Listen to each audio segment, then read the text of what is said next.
Hey everyone, welcome to A Planetary Conversation. I'm your host, Eric Moran, and today we have two special guests that are here for this special episode. Today, we have the head of the Galactic Diversity and Inclusion Con that's coming here to Philadelphia, May 5th to the 7th. And he is one of the heads of Gays in Space, Dan Deevy. How you doing today, Dan? Oh man, I am doing so well, and even better now that I've heard you say the name and you said it correctly. Like, yes, you have no idea how many people look at that name and they're like, ooh, you have a typo in there. And it's like, dude, come on, it's the point. So doing fantastic. Thank you for having me. And next we have a man, where do I begin? This man is a legend. Not only he's a legendary actor, stage actor, but he is legendary in sci-fi, and he is known as one of my favorite Klingons in Star Trek, General Martog, the one and only living legend himself, John G. Hertzler. How you doing today, John? It's me, kids. I'm here with you, and I'm coming to you from outer space, where you might be able to find some gays in space. You guys spoil me. You both spoil me, and I love it. And I swear the check is in the mail to both of you. Thank you. You're more than welcome. Well, gentlemen, I want to thank you both for showing up here on the show. I mean, this is a major special event. We're going to be talking about everything that's going on with this event, but I want to go right down to before we start talking to John, I want to first talk to you, Dan. Dan, tell us about the event and tell us how you got started doing all this. Absolutely. So the first 20 years of my career, I was an entertainment journalist doing celebrity interviews. And over that time, I completely abused that power by making sure I interviewed every Star Trek actor that would talk to me, because they are my heroes in life, including that guy over there in the super cool sunglasses. Even though it's nighttime, it's all good. You're allowed. And how did he treat you during the interview? Was he gracious like he is right now? Here's the perfect answer to that question, and it's totally true. He sang for me twice. Come on. Oh wow. How can you argue with that? I mean, yeah, it was great. He and Bob O'Reilly were together. And the next thing was that.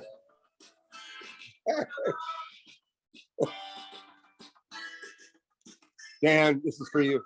I'll give you everything and more, that's for sure. It was a different song, but you know, the sentiment is the same. What song? No, it's For Your Love by the fabulous Yardbirds, Before Your Time. Yes. Yeah.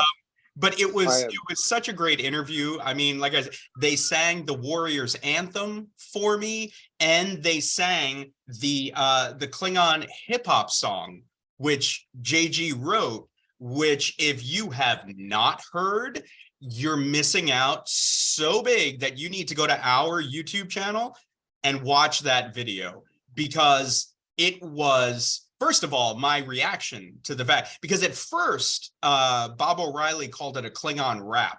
And when I heard that, like the eyes were as large as they were almost Bob O'Reilly eyes, because I thought, how the hell is there a Klingon? And then they sang it, and I said, how the hell is this not on iTunes at the top of the charts? Smoke, I gotta have to send you the lyrics to this song so you can learn, because you're gonna be replacing Bob O'Reilly. If he goes on one more cruise, and I still haven't been on one, you're gonna be replaced. I mean, he's gonna be replaced by you. So learn that song. I can teach it to you in no time. Yeah, I'll send you the lyrics. Outstanding. With the event coming up, we got a list of guests. I mean, of course, with John and everything, but I want to know, how did you get involved with Gays in Space in the beginning? How did that all fruition to where you're at now? So my my previous career with the interviewing of the actors over, 20 years, like we became pals. And when it was finally time, I thought you were saying, JG, you're pals with two of us. No, that's 20 years. 20 years, folks. 20 years. 2 decades. 20 years. Wow. Yeah, 2 decades. And so when it became time, when I left Hollywood, when I left doing the movie review thing and the interview thing, I founded this nonprofit, Gays in Space. And the original purpose behind it was to advocate for the inclusion of LGBTQIA plus characters in Star Trek, because 50 plus years, you didn't see one single gay person. They didn't exist. And so in 2016, during Star Trek Beyond, they made the character of Sulu gay. So when that happened, it meant a lot to me. I didn't know if it meant a lot to anyone else, but it meant a lot to me. And I had always gone to the big Trek convention in Vegas to cover it as press. Well, that year I went and I said, you know what? I'm going to throw a party because no one is talking about this. No one is celebrating it. And I felt like, you know what? If it ends up being myself and 3 friends raising a toast to this moment, great, that we're going to do that. So many people showed up. Nana Visitor came as our first celebrity guest. And she said to me when I invited her, she said, Dan, I can come, but I can probably only stay for like 20 minutes. And I said, oh my God, no, just having you there is going to mean so much. And she stayed for 3.5 hours. Wow. At that point, it was pretty clear that a lot of other people cared because so many other people showed up. And that was going on 7 years ago. Since then, we've done over 250 parties and celebrations all across the country. We've done Star Trek The Cruise. We've been just kind of... Wait, you did a cruise? We did 3. 3 cruises. Yeah. Not 400 year. episodes on Star Trek Deep Space Nine. I still have not been on a effing cruise. I'm just putting it out there as gently as I'm capable. I think he's trying to tell you that you got a cruise coming up, I think in 2024. I think he needs to be a guest on the cruise. No, the cruise just happened. Bob O'Reilly was on it one more time. Yeah. I'll tell you what. Were you there? Wait, Dan, were you there? See, now this is going to make you feel better because it's the first year in 3 years that they did not invite us back. Eric, we're going to have to include you on this because I think you'll be able to intimidate just about everybody involved, including the ship. So we did all those events. And about 2 years ago, Inara Tabir, who is a friend, who is probably my closest friend now, she came to some of our virtual events because once lockdown happened, we weren't stopping. We weren't, we had to keep going. And so we started doing virtual events. And that's when she discovered us. And she has worked in the aerospace industry for the last 18 years, almost 20 years as well, and has made all of these incredible connections. And when she said she wanted to become involved in Gays in Space, I thought, oh my God, yes, amazing. Because the plan with Gays in Space was always phase 1, advocate for inclusion in storytelling of the future. Phase 2, make that future happen today. And once she came on board, that was possible because she used her connections in the aerospace industry, connected them to us, connecting the sci-fi industry. So the next thing you knew, we were partnering with a company called Zero G. The flight goes up, you float. Like we sent Denise Crosby, Tasha Yar from TNG, on one of those flights. She floated around. She was a mentor to 5 incredibly impressive young women who are interested in pursuing a career in STEM and the space industry. And they went up, they had this whole adventure. Then the next thing we partnered with, God, who was next? We partnered with the Earthlight Foundation, who did a celebration called the New Worlds celebration in Austin, Texas. Austin, Texas. Yes, it's Austin, but it's also Texas. Right. We brought an organization called Gays in Space to Texas, and it went super well. And we were so well, welcomed. And we started our own scholarship, the Gays in Space Inclusive Space Academy Scholarship, where we are sending LGBTQIA plus youth to Space Academy, and which was just like blew our minds that we were able to do that because of the support.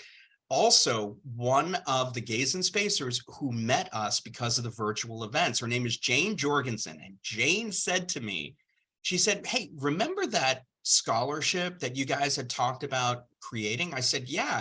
She said, I want to give you a $20,000 donation to start that.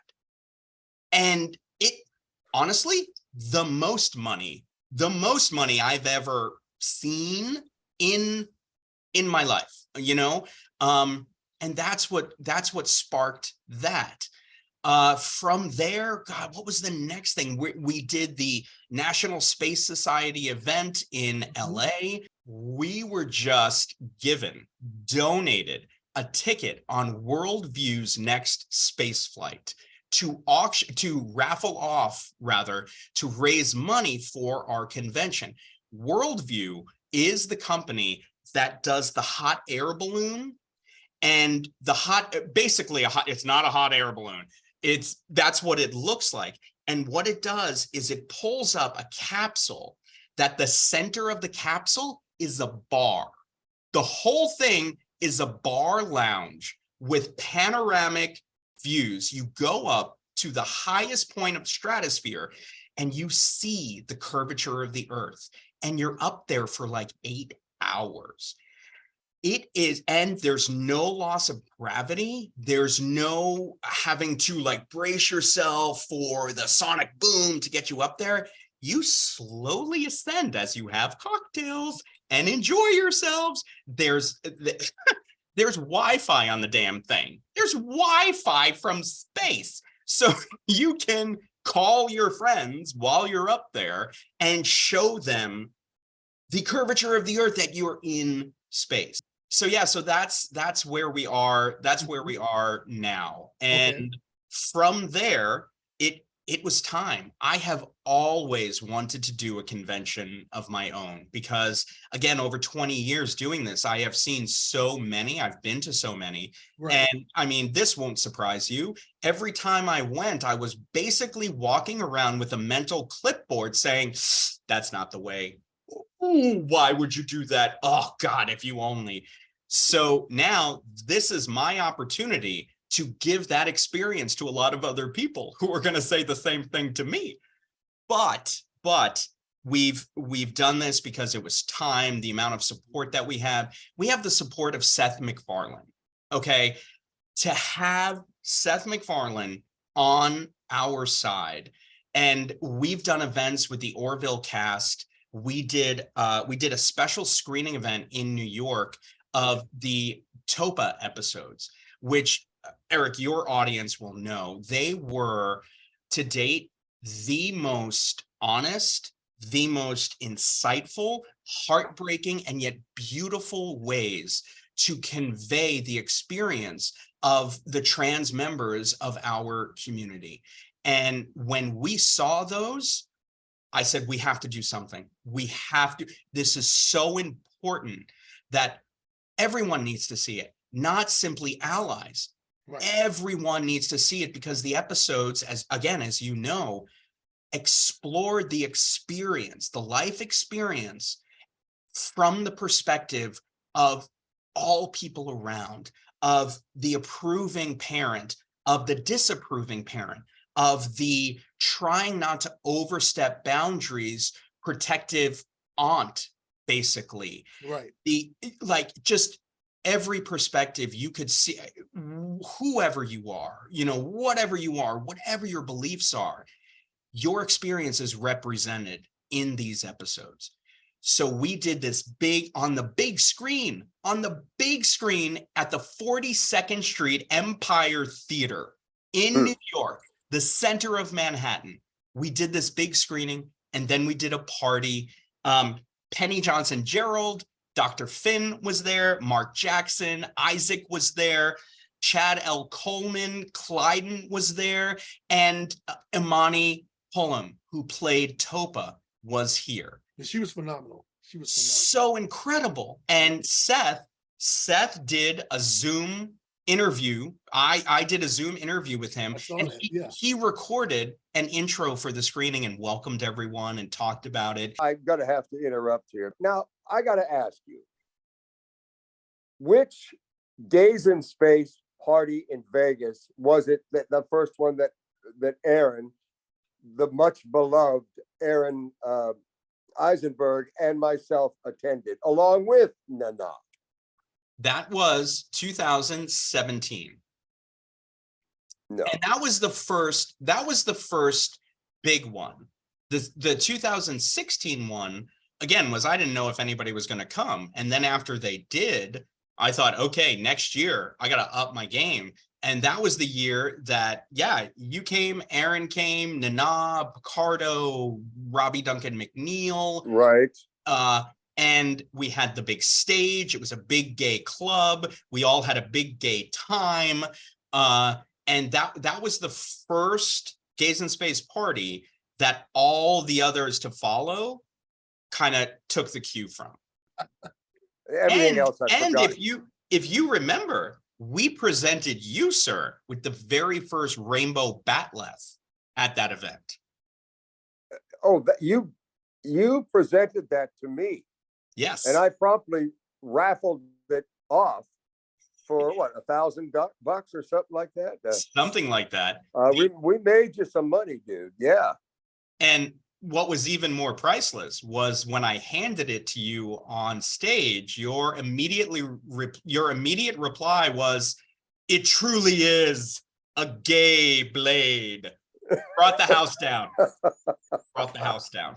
So from there, decided we need to do our own convention. The Galactic Diversity and Inclusion Convention was born. My fiance is from Philadelphia. Rich loves Philadelphia, has such an incredible connection to it that when we decided to do the convention, he said, it's Philly. I mean, why even question? New York, too expensive. DC, too political. Boston, too far away. Obviously, it's Philly. And Philadelphia, yeah, baby. Philadelphia they've been so welcoming. We've rented the actual Philadelphia Convention Center, like big boys. We are doing this thing. We're not doing it in some far away area where there's nothing else for people to do other than convention. No.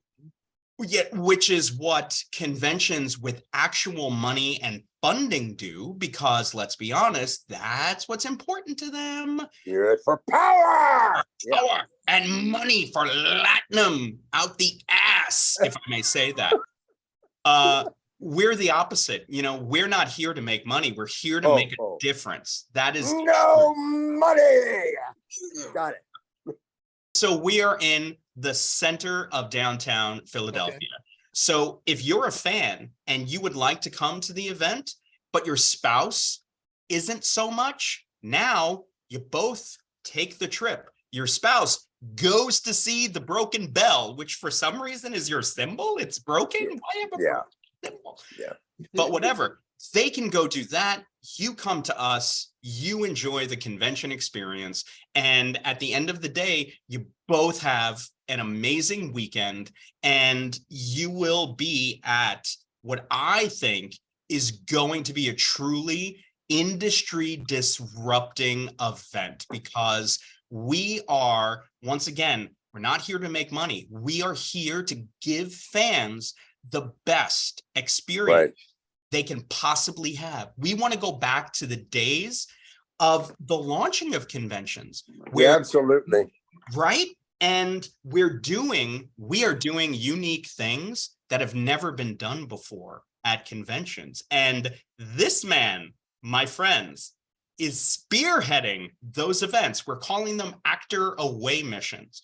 And the very first one we announced was the one led by JG and Bob O'Reilly. And I'm going to throw it to you, JG, to tell everybody what that is. The first away mission was in New York, was it? Was it up there at the 5s or the 9s or the 7s or the? Oh, that no. I mean the Batleths class. The Batleths class. Oh, well, Smoker's going to participate in that too. You know, we're going to be. I see it as if you can imagine, picture this: a brawl using as many unknown weapons and disallowed weapons as possible, and teaching you how to do that in your own home with your all kitchen utensils.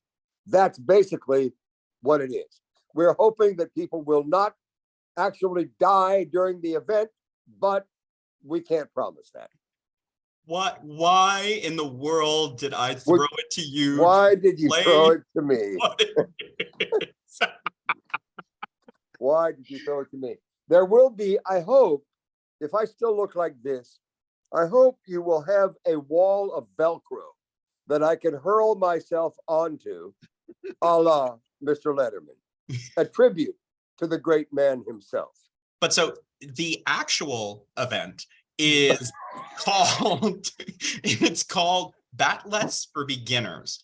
And oh yeah, that's right. I knew that. There it is. And so we're making foam Batleths for everyone in the class. It's only 24 people. And we will have 2 Batleth experts that are there for the class. They will not be teaching the class. They will be commenting on who are they? Because I'm bringing the steel Batleths. I have steel Batleths. You mean we're not supposed to bring them? No. I just went out and had them armor or had them hammered out of Tyrolean steel.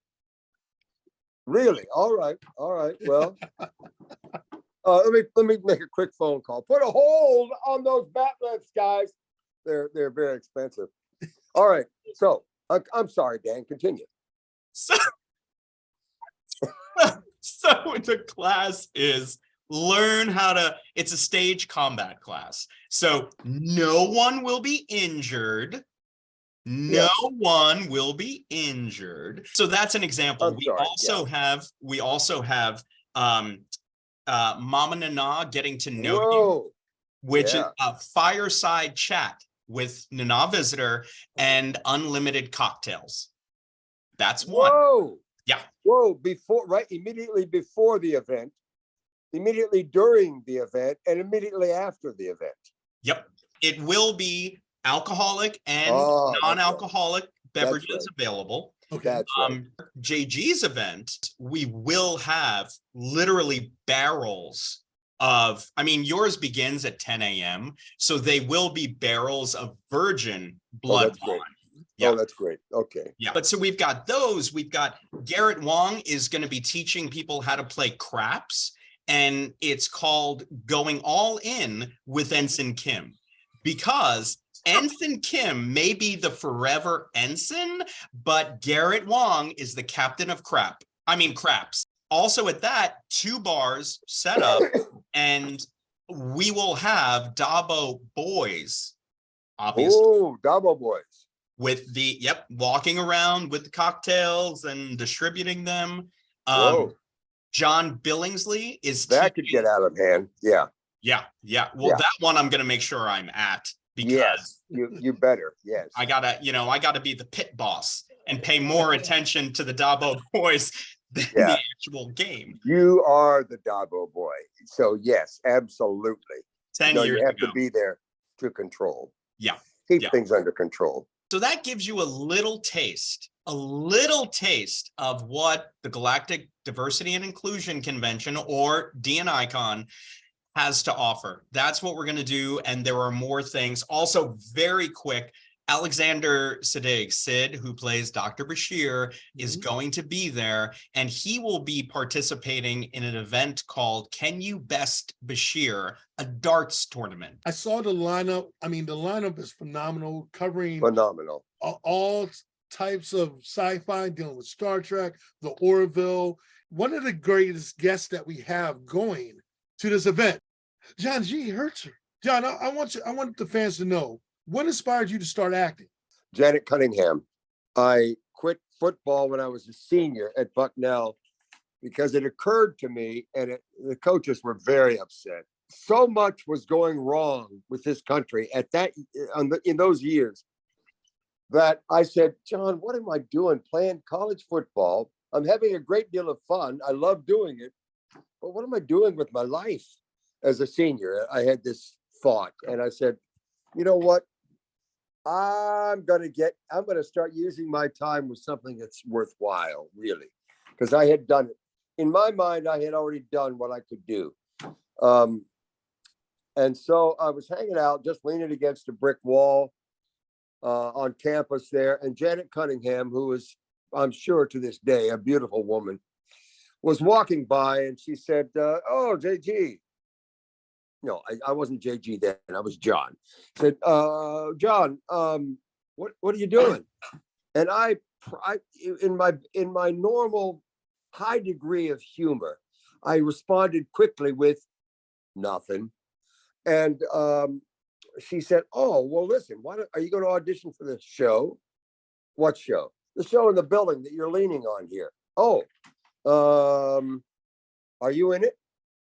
She says, well, I think I would like to be. I said, okay, I'm in. And that was my inspiration from going into my first show since sixth grade. I did a brilliant production in sixth grade. Then I took 20 years off. And as a senior in college, I got back into it. So, but I do have to blame Janet Cunningham. And Janet, you might even be from Philadelphia. If you hear this, please come to the event, the DNI Con. So, John, one of the things I love about your career is that you've been very versatile as an actor, especially in Star Trek, especially in sci-fi. You know, being different characters, portraying different characters in different episodes of the series, not only Deep Space Nine, but Voyager. You know, do you enjoy the idea of this being in makeup and this being a different character and be able to portray? I mean, also on stage as well. You know, doing on stage. What has been your biggest moments where you just like said, okay, I'm having the time of my life, I'm cutting loose? What was that moment for you when you knew this is like something that you love, where you were just definitely different characters and all? That is a tough question for me, because some of the greatest moments, one of the truly great moments, and I write about it in my book, which I have a book coming up, Confessions of a Klingon Linebacker.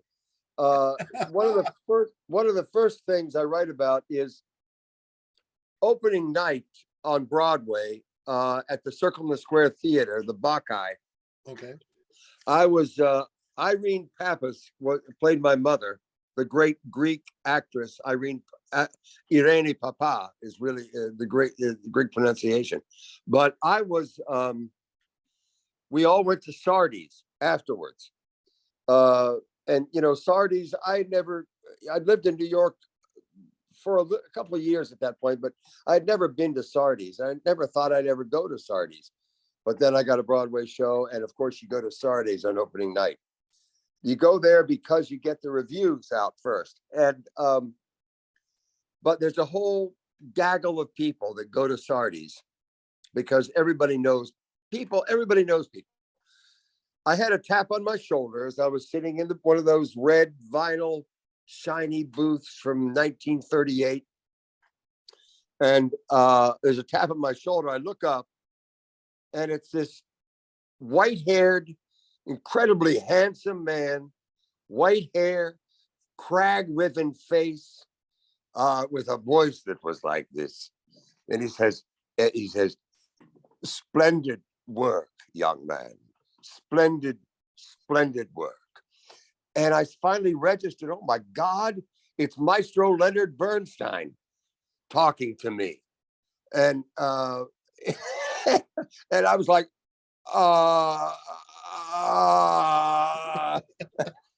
and that sort of never got any better for me because I get starstruck better than anybody else I know. But it was Leonard Bernstein, who was a god, a musical god. And what's more, I'd seen him on Johnny Carson a lot. But anyway, that was one of the moments that make New York, New York. So, John, what was one of your great moments that you had working on the set of Deep Space Nine? The greatest moment, honestly, I love writers. The greatest moment I had, there were two moments. One was the only truthfully, the most truthful I had ever been as an actor on television was I was sitting there and I was totally on the Rotary, and I was totally intimidated by we talked about him earlier, by the Jem Hadar. And I had a conference with Worf in my office. And I said, basically, I had given him a verbal and physical cue to, that's conversation's over, it's time for you to go. But as Worf is wont to do, he just sort of stood there. And I had started going back to things at the desk, and I looked up and he's still there. And I said, is there something more? Dismissed. Because I thought he already left the room. And I loved that particular moment because I know that I wasn't putting anything behind it except absolutely disquiet that he was still standing there. You know, I thought he already was gone. Oh, I know the other time was on at Deep Space Nine, was when in the scene, once more into the episode, Once More Onto the Breach, I had a line where I had a speech where I had to explain to Worf why I detested John Colicos, why I detested Core, because he denied my father his only wish for me, his son. And I said, I'd like to add a line. And they said, well, you have to talk to the writer. So I went to the phone. There was a phone on the sets, on the wall of those big studio buildings. There's a little unassuming phone. Anyway, I picked it up and I dialed. And that number goes to the writer's room. And I said, can I talk to Ron Moore, please? And Ron got on the phone and I said, Ron, this is JG. I love the speech, is beautiful. I love this episode. I love the speech.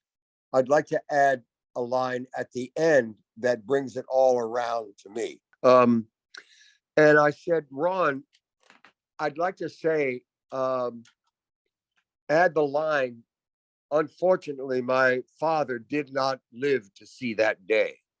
It was in reference to me being awarded a battlefield promotion to officer during the war with the Dominion. But my dad had already, my Earthog had already passed away. And I said, it makes a lot of difference to me, Ron, because my father had a very strange disease and he died before he got to see me ever get on stage. And to me, it personalized that speech and that moment to the nth degree. And I said, I think, he said, of course, John, it's perfect. Say it. So, but getting permission to add a line to a Ron Moore speech that meant so incredibly much to me was really the high point for me on that show.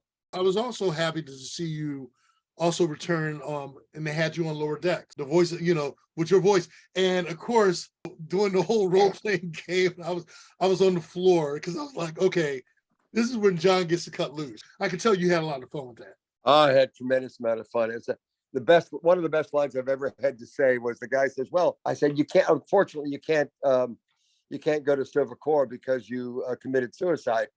He said, no, I didn't. I said, well, technically, the bartender ripped your arm off and beat you to death with it. So technically, you died by your own hand. I said, I just love that. I love that line more than any.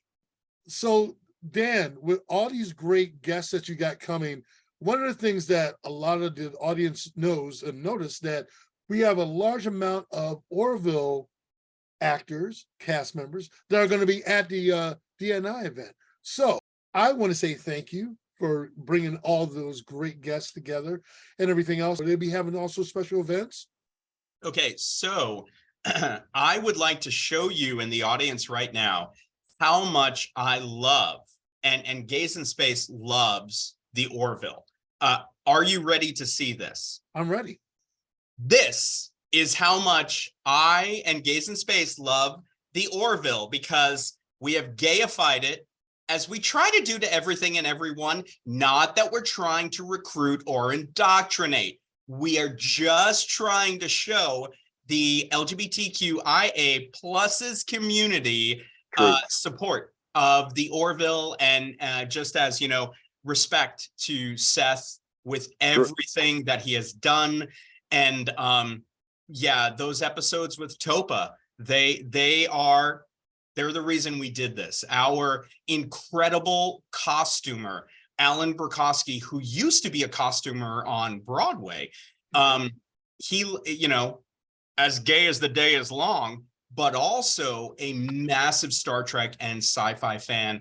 And so he does all of our costumes, Trek, Orville, all of it. And so bringing in the Orville cast for this event was essential.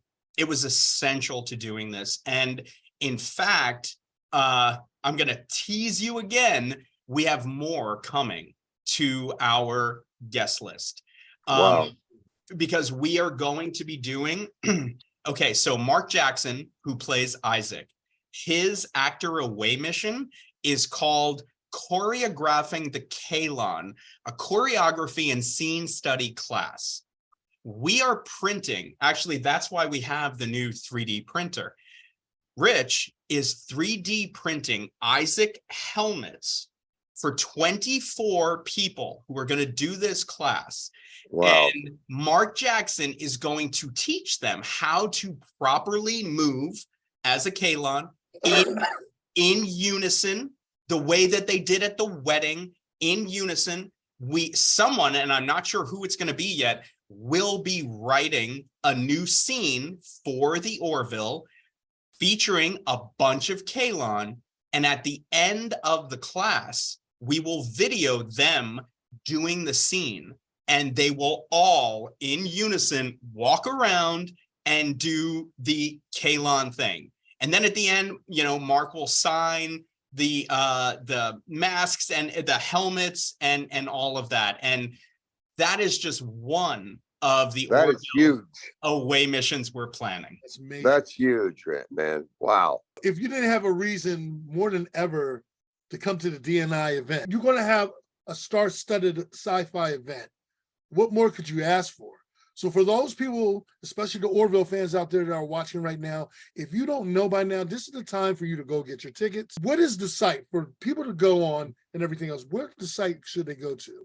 So for the convention itself, it's just DNICON.org. You go there. That's where you can get your tickets. That's where you see who our special guests are.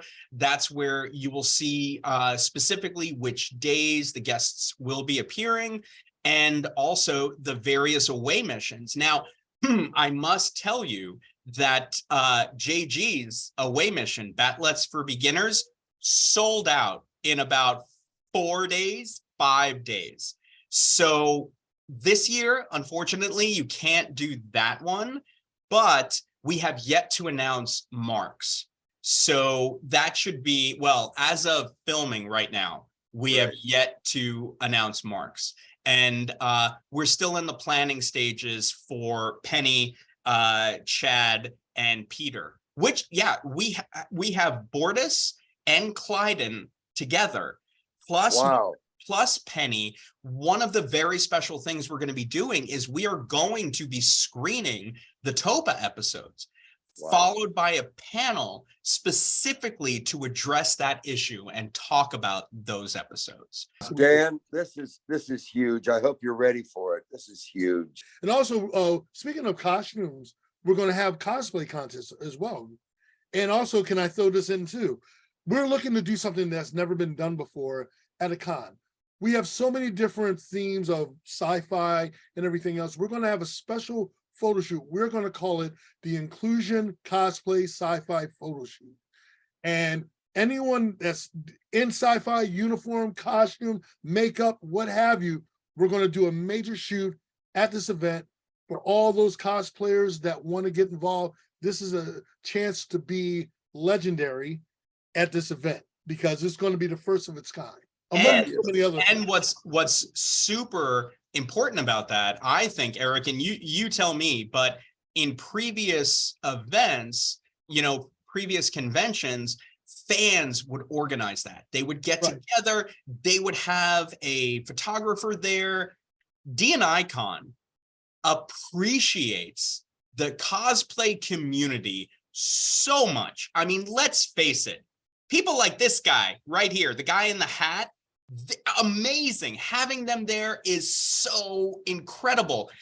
The cosplayers that are at the convention that walk around and there's such an incredible, not only purity, but talent and just love for what the convention is about. I think they make the convention. I think being able to walk in, and yes, I mean, obviously I was kidding. Talking to this guy has been one of the great joys of my career. Honestly, doing the interviewing and doing this, it truly is. And that was one of the things that inspired me about John. It was such an impactful moment for me that I had to, for the first time ever, get my friends to get my professional headpiece done and everything, and be able to do photos with John and Bill. That was an epic moment. Bob, I was saying Bill. Oh, you meant Bob.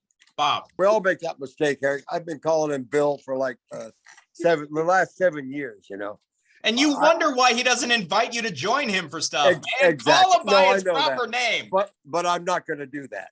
I'm not going to give him that. No, it's not going to happen. Like I said, they were both inspirational, especially John for me, because it holds a special place in my heart to be able to just do pictures with him in character and John being the character. That was a monumental fanboy moment for me. Same here, Smoke. I can't imagine doing what you did for several years, because you're basically performers who have to actually pay the physical price at the same time. Not only do you have to perform, but you have to give it up physically. Woo! It's one of those things for me to be able to talk with John, having you on here, Dan. Dan, you can definitely relate as someone who's in the industry, but also who is a fan of sci-fi. To do what you're doing for the D&I Con is an amazing feat, and I'm grateful to be a part of it. So thank you. Absolutely. Again, yes. I just want to finish the point of taking the photo. We will be there. We are sending our convention photographer, the whole professional thing. We are going to help. I mean, by no means should everyone else not take their photos, of course. But in addition to that, we are providing our professional photographer with his, lights and whatever the hell they do, to also, they make people look good. That's all I know. Yeah. But we're going to be taking the professional shots and we're going to be sharing those with everyone who is there. They are not going to be something that we say, okay, we need this exclusively for our website and our promotion and blah, blah, blah. No, you guys are doing the work. You're doing incredible work, and you are making us, or you will make us, look better than we ever possibly can. So we want to be able to do everything we can to show you how much we appreciate that and how much we respect the work, the time, the dedication that goes into that we'll be sharing that with you, because I can tell you, even this guy in the hat, all the hours he spent in that makeup, ask him to actually make the makeup. He can't make the makeup. He can wear it convincingly as hell. He can't make it. You guys can, and you do. Right. And you do it without the support of a multi-billion-dollar studio. So expect that. If you come to DNICon, expect to be respected more than you've been at other conventions. And that's a personal promise and guaranteed from me. So I just had to say that. That's right. May I share my screen with you? Yeah, of course.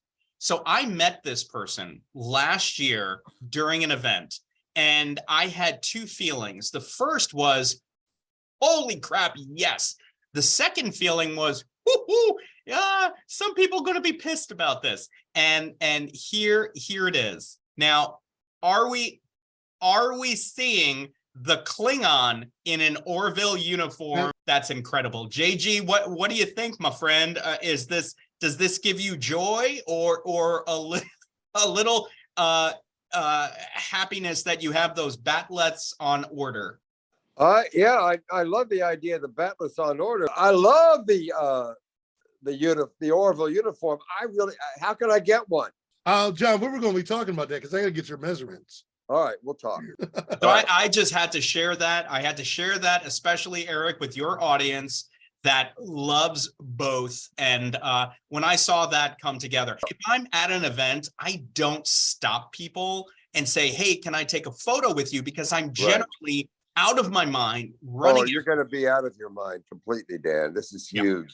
Yeah. But this time I stopped in my tracks. Other people were taking photos with him. I stopped, I waited so I could take mine, because that was so cool.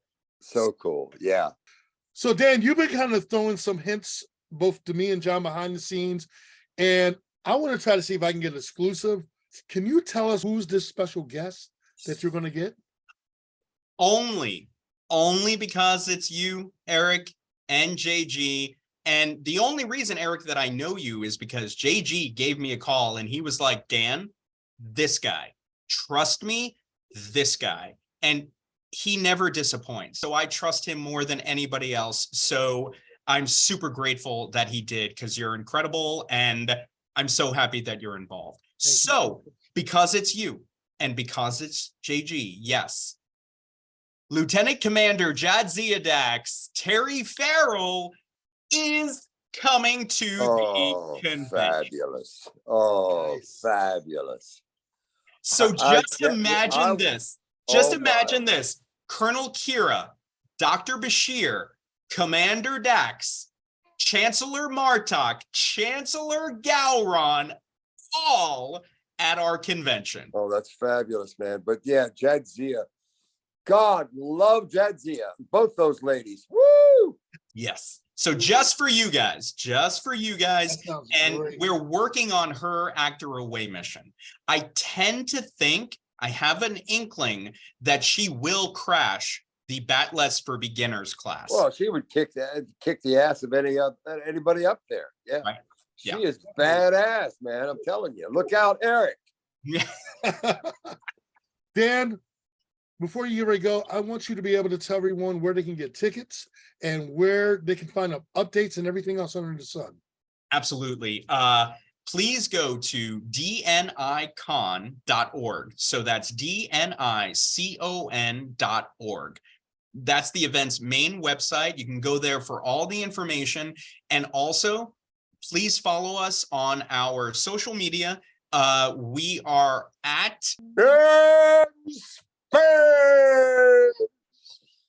So that is at Gays in Space. That's 3 A's in gays, 3 A's in space on Twitter, Instagram, Facebook, and whatever else the kids are using today that somebody else is doing for me because I don't know. And also the same for our main website, Gays in Space, 3 A's in gays, 3 A's in space.org. Well, John, I want to also thank you for not only putting me down with Dan, but also being a part of the show and being a special guest. And everyone out there, I just want to say thank you all for tuning in. If you like what you see, please hit share and also like. Make sure you go out there and support everyone in the Orville community and Star Trek community. And I want to thank everyone again. As I always end my interviews and my sessions and everything else under the sun, make every step you take a planetary one. We'll see you soon.